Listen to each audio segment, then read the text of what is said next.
ಸಖತ್ ಖಾರ ಬಣ್ಣ ಮತ್ತು ರುಚಿ ಆಚಿ ಚಿಲ್ಲಿ ಪೌಡರ್. ಇನ್ನು ಬೆಳಗಾವಿಯಲ್ಲಿ 8 ದಿನ ಅಧಿವೇಶನ ನಡೆದು ಇಂದು 9ನೇ ದಿನಕ್ಕೆ ಕಾಲಿಟ್ಟಿದೆ. ಈ ನಡುವೆ ನಿನ್ನೆ ಅನಾರೋಗ್ಯಕ್ಕೆ ತುತ್ತಾಗಿದ್ದಂಥ ಮುಖ್ಯಮಂತ್ರಿ ಇದೀಗ ಚೇತರಿಸಿಕೊಂಡಿದ್ದಾರೆ. ಇಂದು ಸದನದಲ್ಲಿ ಉತ್ತರ ಕೊಡಲಿದ್ದು ಎಲ್ಲಾ ರೀತಿ ದಾಖಲೆ ಕ್ರೋಢೀಕರಿಸಿದ್ದಾರೆ.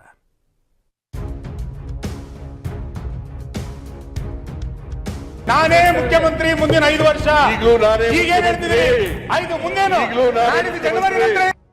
ವಿಪಕ್ಷ ನಾಯಕರ ಏಟಿಗೆ ಎದುರೇಟು, ಆರೋಪಗಳಿಗೆ ಪ್ರತ್ಯುತ್ತರ ಕೊಡುತ್ತಾ ಬೆಳಗಾವಿ ಅಧಿವೇಶನದಲ್ಲಿ ಆಕ್ಟಿವ್ ಆಗಿದ್ದ ಸಿಎಂ ಸಿದ್ದರಾಮಯ್ಯಗೆ ನಿನ್ನೆ ಆರೋಗ್ಯ ಕೈಕೊಟ್ಟಿತ್ತು. ಕೇಂದ್ರ ಸರ್ಕಾರದ ವಿರುದ್ಧ ಸುವರ್ಣಸೌಧದ ಗಾಂಧಿ ಪ್ರತಿಮೆ ಎದುರು ಪ್ರತಿಭಟನೆಯಲ್ಲಿ ಭಾಗಿಯಾದ ಬಳಿಕ ಫುಲ್ ಡಲ್ ಆಗಿದ್ರು.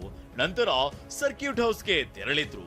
ಮಧ್ಯಾಹ್ನದಿಂದ ರೂಮ್ ಬಿಟ್ಟು ಹೊರಬರದಿದ್ದಾಗ ಗೊತ್ತಾಗಿದ್ದು ಸಿಎಂಗೆ ಅನಾರೋಗ್ಯ ಅನ್ನೋ ವಿಚಾರ. ಫುಡ್ ಪಾಯ್ಸನ್ ನಿಂದ ಕಾಣಿಸಿಕೊಂಡಿತ್ತು ಹೊಟ್ಟೆ ನೋವು. ಸಿಎಂ ಆರೋಗ್ಯ ವಿಚಾರಿಸಲು ದೌಡಾಯಿಸಿದ ನಾಯಕರು. ಮೊನ್ನೆ ರಾತ್ರಿ ಊಟ ಮಾಡಿದ ಮೇಲೆ ಸಿಎಂಗೆ ಆರೋಗ್ಯ ಕೆಟ್ಟಿದೆ. ಫುಡ್ ಪಾಯ್ಸನ್ ಆಗಿ ಹೊಟ್ಟೆ ನೋವು ಕೂಡ ಶುರುವಾಗಿದೆ. ಇದರಿಂದ ರಾತ್ರಿ ಸರಿಯಾಗಿ ನಿದ್ದೆ ಕೂಡ ಆಗಿರ್ಲಿಲ್ಲ.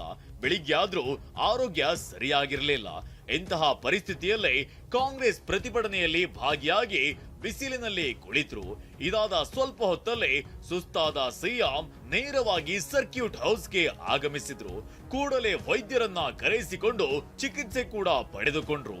ವೈದ್ಯರು ಸಿಎಂಗೆ ವಿಶ್ರಾಂತಿ ಪಡೆಯುವಂತೆ ಸೂಚನೆ ನೀಡಿದ ಹಿನ್ನೆಲೆ ಸಿಎಂ ರೂಮ್ನಲ್ಲಿ ಮಧ್ಯಾಹ್ನದಿಂದ ರೆಸ್ಟ್ ಮಾಡಿದ್ರು. ಈ ಮಧ್ಯೆ ಸಿದ್ದರಾಮಯ್ಯರ ಆರೋಗ್ಯ ವಿಚಾರಿಸಲು ಪುತ್ರ ವಿಧಾನ ಪರಿಷತ್ ಸದಸ್ಯ ಯತೀಂದ್ರ ಸಿದ್ದರಾಮಯ್ಯ, ಸಚಿವ ಭೈರತಿ ಸುರೇಶ್, ಮಾಜಿ ಸಚಿವರಾದ ರಮೇಶ್ ಜಾರಕಿಹೊಳಿ, ಜಿಟಿ ದೇವೇಗೌಡ ಸೇರಿ ಹಲವು ನಾಯಕರು ಸರ್ಕ್ಯೂಟ್ ಹೌಸ್ಗೆ ಬಂದಿದ್ರು. ತಂದೆ ಜೊತೆ ಕೆಲ ಹೊತ್ತು ಚರ್ಚಿಸಿ ಬಳಿಕ ಹೊರಬಂದ ಯತೀಂದ್ರ ತಂದೆಯವರ ಆರೋಗ್ಯ ಚೆನ್ನಾಗಿದೆ. ವೈದ್ಯರು ಮಾತ್ರೆಗಳನ್ನ ಕೊಟ್ಟಿದ್ದಾರೆ. ಗ್ಯಾಸ್ಟ್ರೋಕೇಶನ್ ಇನ್ಫೆಕ್ಷನ್ ಆಗಿದೆ, ಡೈರಿಯಾ ಸಮಸ್ಯೆ ತರ ಆಗಿದೆ. ಸದ್ಯ ಆರೋಗ್ಯವಾಗಿದ್ದು ಇಂದಿನಿಂದ ಅಧಿವೇಶನದಲ್ಲಿ ಭಾಗಿಯಾಗ್ತಾರೆ ಅಂತ ತಿಳಿಸಿದ್ರು. ತಂದೆಯವರ ಆರೋಗ್ಯ ಚೆನ್ನಾಗಿದೆ. ಅವ್ರಿಗೆ ಸ್ವಲ್ಪ ಗ್ಯಾಸ್ಟ್ರೋಇಂಟೆಸ್ಟೈನಲ್ ಇನ್ಫೆಕ್ಷನ್ ಆಗಿ ಸ್ವಲ್ಪ ಡೈರಿಯಾ ಥರ ಆಗಿತ್ತು. ಬಟ್ ಈಗ ಅವರು ಡಾಕ್ಟರ್ ಬಂದು ಮಾತ್ರೆಗಳನ್ನೆಲ್ಲ ಕೊಟ್ಟಿದ್ದಾರೆ. ಸೊ ರೆಸ್ಟ್ ತಗೊಂಡ್ಮೇಲೆ ಸರಿ ಹೋಗುತ್ತೆ. ನಾಳೆ ಅಧಿವೇಶನಕ್ಕೆ ಬರ್ತಾರೆ. ನಾಳೆ ಆನ್ಸರ್ ಕೊಡಬೇಕಲ್ಲ, ಮುಖ್ಯಮಂತ್ರಿಗಳು ಪ್ರಿಪೇರ್ ಆಗ್ತಾ ಇದ್ದಾರೆ. ಸಚಿವ ಭೈರತಿ ಸುರೇಶ್, ಸದನದಲ್ಲಿ ಸಿಎಂ ಸಿದ್ದರಾಮಯ್ಯನವರು ಉತ್ತರ ಕೊಡಬೇಕಿದೆ, ಹಾಗಾಗಿ ಎಲ್ಲಾ ಮಾಹಿತಿ ನೋಡಿಕೊಳ್ತಿದ್ದಾರೆ ಅಂತ ತಿಳಿಸಿದ್ರು. ನಾಳೆ ಪ್ರತಿಪಕ್ಷಗಳ ಕ್ವಶನ್ ಆನ್ಸರ್ ಇದೆಯಲ್ಲ ಹೌಸಲ್ಲಿ ಓದ್ಕೊಂತವ್ರು. ಅದಕ್ಕೆ ಸಾಹೇಬ್ ಗೊತ್ತಲ್ಲ, ಪ್ರಿಪೇರ್ ಆಗಿ ಗೊತ್ತಲ್ಲೇ ಊಟ ಮಾಡ್ಕೊಂಡು ಬರ್ತಾರೆ. ನಾಳೆ ಕ್ವಶನ್ಸ್ ಇದೆಯಲ್ಲ, ನಾಳೆ ಸಾಹೇಬ್ರದ್ದು ಆನ್ಸರ್. ಇನ್ನು ಬಿಜೆಪಿ ಶಾಸಕ ರಮೇಶ್ ಜಾರಕಿಹೊಳಿ ಸಿಎಂ ಆರೋಗ್ಯ ವಿಚಾರಿಸಲು ಬಂದಿದ್ದ. ಇದರಲ್ಲಿ ರಾಜಕೀಯ ಏನೂ ಇಲ್ಲ ಅಂತ ಹೇಳಿದ್ರು.